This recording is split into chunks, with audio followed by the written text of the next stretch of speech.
Hello दोस्तों, movie plus shot में आपका स्वागत है। आज हम द नेकेड गन मूवी पर एक्सप्लेनेशन करेंगे। ये 2025 में रिलीज हुई थी, तो और देर न करते हुए चलिए सीधे वीडियो की ओर बढ़ते हैं।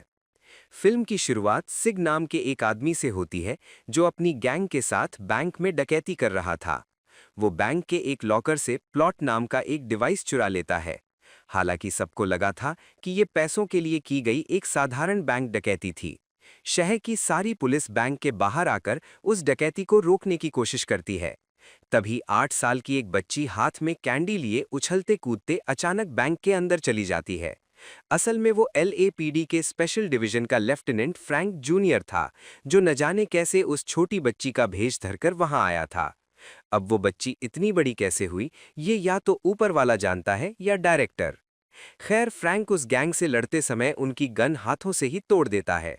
आखिरकार वो सबको मारकर पकड़ लेता है, लेकिन इस सब के बीच सिग बैंक के पिछले रास्ते से निकलकर वो डिवाइस शहर के सबसे अमीर व्यक्ति रिचर्ड को सौंप देता है, जो ईडन टेक कंपनी का मालिक था। उसकी कंपनी नए नए गैजेट्स बनाती थी। इधर बैंक डकैती रोकने के बाद फ्रैंक अपने ऑफिस जाते समय साइकिल सवार एक आदमी को टक्कर मार देता है और उसकी परवाह किए बिना सीधे अपने ऑफिस चला जाता है।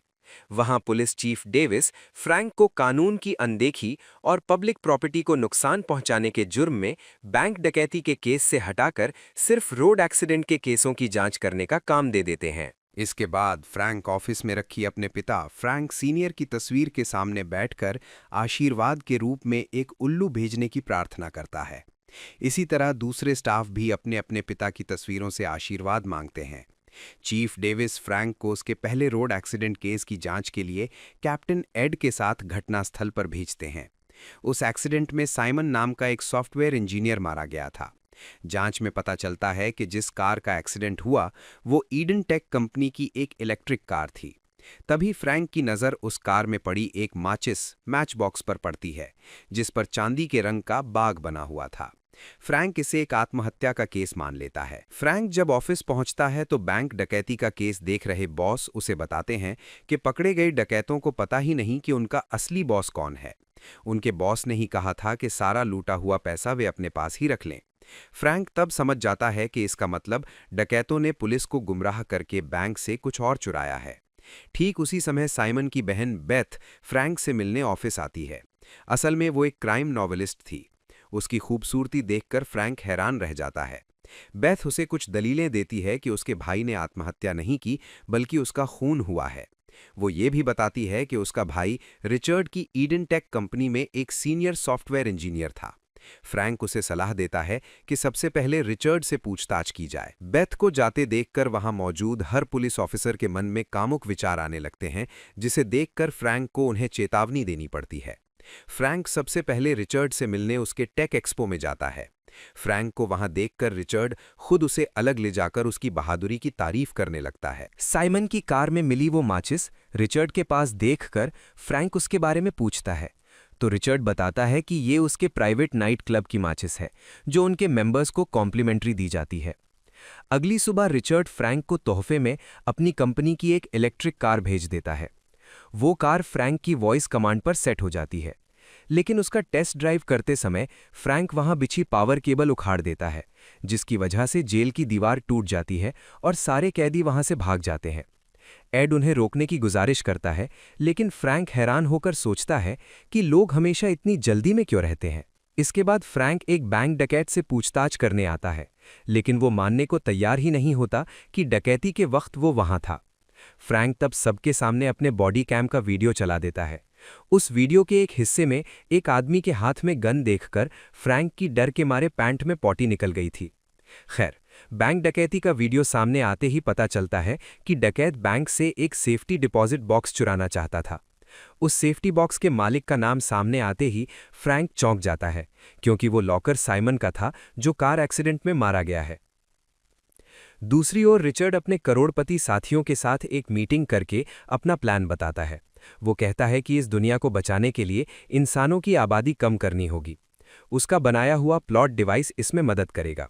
वो एक टेस्ट करके दिखाता है कि ये डिवाइस इंसानों के दिमाग में फ्रीक्वेंसी ब्लास्ट करके उन्हें हिंसक बना देगा, जिससे वे खुद बचने के लिए सामने वाले को मार देंगे। इसके बाद वो इस डिवाइस की पावर बढ़ाकर स्मार्टफोन, लैपटॉप आदि के जरिए पूरी दुनिया में ये फ्रीक्वेंसी फैला देगा और रिचर्ड के साथ ही उसके बनाए हुए सुपर बंकर में सुरक्षित रहेंगे। जब दुनिया में थोड़े से इंसान बचेंगे, तब वे बंकर से बाहर आकर दुनिया को नए सिरे से बसाएंगे। इधर फ्रैंक रिचर्ड के नाइट क्लब में फिर से बेथ से मिलता है। बेथ को देखकर फ्रैंक के मन में गंदे विचार आने लगते हैं। बेथ उसे बताती है कि यहाँ कोई नहीं जानता कि वो साइमन की बहन है। तभी रिचर्ड वहां आ जाता है। फ्रैंक नाइट क्लब के सीसीटीवी फुटेज देखना चाहता था, लेकिन रिचर्ड प्राइवेसी का हवाला देकर मना कर देता है। बेथ तब रिचर्ड को बातों में उलझाकर फ्रैंक को सिक्योरिटी रूम में घुसकर फुटेज देखने को कहती है और वो रिचर्ड के साथ डिनर डेट पर बैठ जाती है। फ्रैंक रिचर्ड के ठीक पीछे वाले गार्ड को बेहोश करके सिक्योरिटी रूम में घुस जाता है। गार्ड को होश आता है तो वो घुसपैठिए की खबर सिग को देता है। सिग रिचर्ड को ये बताने जाता है तो रिचर्ड उसे कुछ बोलने नहीं देता। बेथ तब रिचर्ड का ध्यान भटकाने के लिए गाना गाने लगती है। उधर फ्रैंक सिक्योरिटी गार्ड को मारकर फुटेज चलाता है, लेकिन फुटेज में सिर्फ विज्ञापन आ रहे थे। विज्ञापन खत्म होने पर वो वीडियो में देखता है कि साइमन आखिरी बार रिचर्ड से मिला था और जाते समय उसने डगलस नाम के एक रिपोर्टर से भी मुलाकात की थी। सिक्योरिटी गार्ड को आता देखकर फ्रैंक वहां से निकल जाता है। रिचर्ड फ्रैंक की घुसपैठ की बात पुलिस चीफ को बता देता है। डेविस फ्रैंक को बुलाकर गैरकानूनी तरीके से नाइट क्लब में घुसने के जुर्म में उसे सस्पेंड कर देते हैं। फ्रैंक जब अपने अपार्टमेंट पहुंचता है तो अचानक बेथ को वहां देखकर डर जाता है और कॉफी गिरा देता है। फ्रैंक सिक्योरिटी फुटेज के बारे में उसे कुछ नहीं बताता। तब बेथ उसके साथ फ्लर्ट करने लगती है और वे अपार्टमेंट के अंदर चले जाते हैं। दूसरी ओर रिचर्ड सिग को फ्रैंक पर नजर रखने के लिए भेजता है। सिग वहां फ्रैंक और बेथ को साथ देखता है। जब वे डिनर बना रहे होते हैं, सिग थर्मल डिटेक्टर से उन्हें देखने की कोशिश करता है और गलत मतलब निकालता है कि वे शायद अंतरंग हो रहे हैं। लेकिन थोड़ी देर बाद वे सच में खुद को रोक नहीं पाते और करीब आ जाते हैं। अगली सुबह फ्रैंक क्राइम रिपोर्टर डगलस के घर जाता है। वहां वो एक चाकू उठाता है क्योंकि उसके नीचे लिखा था, इसे उठा लो। इसके बाद फ्रैंक एक मैसेज पढ़ता है कि इसे कबूल कर लो, और वो इसे रिकॉर्ड भी कर लेता है। इसके बाद उसे डगलस की लाश मिलती है और वो समझ जाता है कि कातिल ने बड़ी चालाकी से डगलस के खून का इल्जाम फ्रैंक पर डाल दिया है।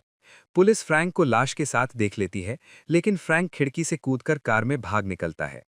लेकिन वो इलेक्ट्रिक कार उसे लॉक कर देती है और समुद्र में डूबने के लिए दौड़ने लगती है। ठीक वैसा ही जैसा साइमन के साथ हुआ था। फ्रैंक विंडशील्ड तोड़कर बचने की कोशिश करता है तो कार के अंदर गुब्बारे और मधुमक्खियां घुस जाती हैं। फिर एक नई विंडशील्ड लेकर जा रहे लोगों के हाथ से वो फ्रैंक की कार पर चिपक जाती है, जिसकी वजह से फ्रैंक फिर से कार में कैद हो जाता है। लेकिन गलती से एक पुराना ऑफिस असिस्टेंट ओपन हो जाने पर दरवाज़ा खुल जाता है और वो बच जाता है। एड फ्रैंक को फोन करके बताता है कि खून का इल्जाम उस पर आ गया है और उनका डिपार्टमेंट बंद कर दिया गया है। घर जाने पर बेथ उसे साइमन की एक बात बताती है। साइमन ने कहा था कि वो प्लॉट नाम के डिवाइस पर काम कर रहा है और अगर उसे कुछ हो जाए तो बेथ को उस डिवाइस का गलत इस्तेमाल रोकना होगा। फ्रैंक को लगता है कि बेथ उससे प्यार नहीं करती, बल्कि सिर्फ डिवाइस ढूंढने उसके पास आई है। एड फोन करके बताता है कि बैंक डकैती के समय सिग को ही पिछले गेट से निकलते देखा गया था। फ्रैंक तब सिग को किडनैप करके डराता है कि रिचर्ड पकड़ा गया है और उसने सारा इल्जाम सिग पर डाल दिया है। फंसने के डर से सिग रिचर्ड का पूरा प्लान फ्रैंक को बता देता है। वो बताता है कि प्लॉट डिवाइस को रिचर्ड नए साल पर फाइट अरीना में चलाएगा, क्योंकि वहां बहुत भीड़ होगी। फ्रीक्वेंसी ब्लास्ट से लोगों को हिंसक बनाया जाएगा। सिग ये भी मान लेता है कि उन्होंने ही फ्रैंक को डगलस के खून में फंसाया है। फ्रैंक और एड अरीना पहुंचकर कानों में ईयर प्लग लगा लेते हैं। बेथ अपने भाई के खून का बदला लेने के लिए रिचर्ड पर गन तानकर गोली चलाती है, लेकिन निशाना चूक जाता है, क्योंकि रिचर्ड ने पहले ही बेथ की गन से गोलियां निकाल ली थीं। रिचर्ड ने बेथ का एक उपन्यास पढ़ा था जहां एक औरत ठीक इसी तरह बदला लेने आई थी। रिचर्ड बेथ को बंदी बना लेता है। इधर फ्रैंक डिवाइस ढूंढने में कामयाब हो जाता है, लेकिन इस सब के बीच उसकी पैंट खुल जाती है। वो पैंट ठीक किए बिना सबको अरीना खाली करने को कहता है, लेकिन कोई उसकी बात नहीं सुनता। रिचर्ड डिवाइस एक्टिवेट कर देता है, जिससे पूरे शहर में दंगे शुरू हो जाते हैं। रिचर्ड बंकर की तरफ भागने से पहले फ्रैंक को मारने का हुक्म देता है। फ्रैंक तब सबके साथ लड़ना शुरू करता है। किसी की जान लिए बिना वो अपनी बंदूक से सबको जख्मी करता रहता है, लेकिन रिचर्ड को न पकड़ पाने की वजह से वो मायूस हो जाता है। तभी उसके पिता की आत्मा एक उल्लू का रूप लेकर आती है और फ्रैंक को उड़ाकर रिचर्ड के पास ले जाती है। उल्लू रिचर्ड के हेलमेट पर बीट कर देता है, जिससे रिचर्ड अंधा हो जाता है और उसका एक्सीडेंट हो जाता है। फ्रैंक तब रिचर्ड को एक मुक्के में ढेर कर देता है। रिचर्ड उड़कर भागने की कोशिश करता है, लेकिन स्ट्रीट लाइट से टकराकर गिर जाता है।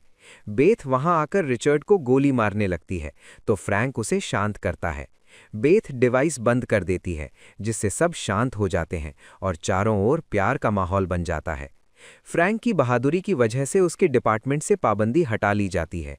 चीफ डेविस एक प्रेस कॉन्फ्रेंस में बताते हैं कि फ्रैंक के कुछ गैरकानूनी कामों के लिए उसके खिलाफ जांच की जाएगी।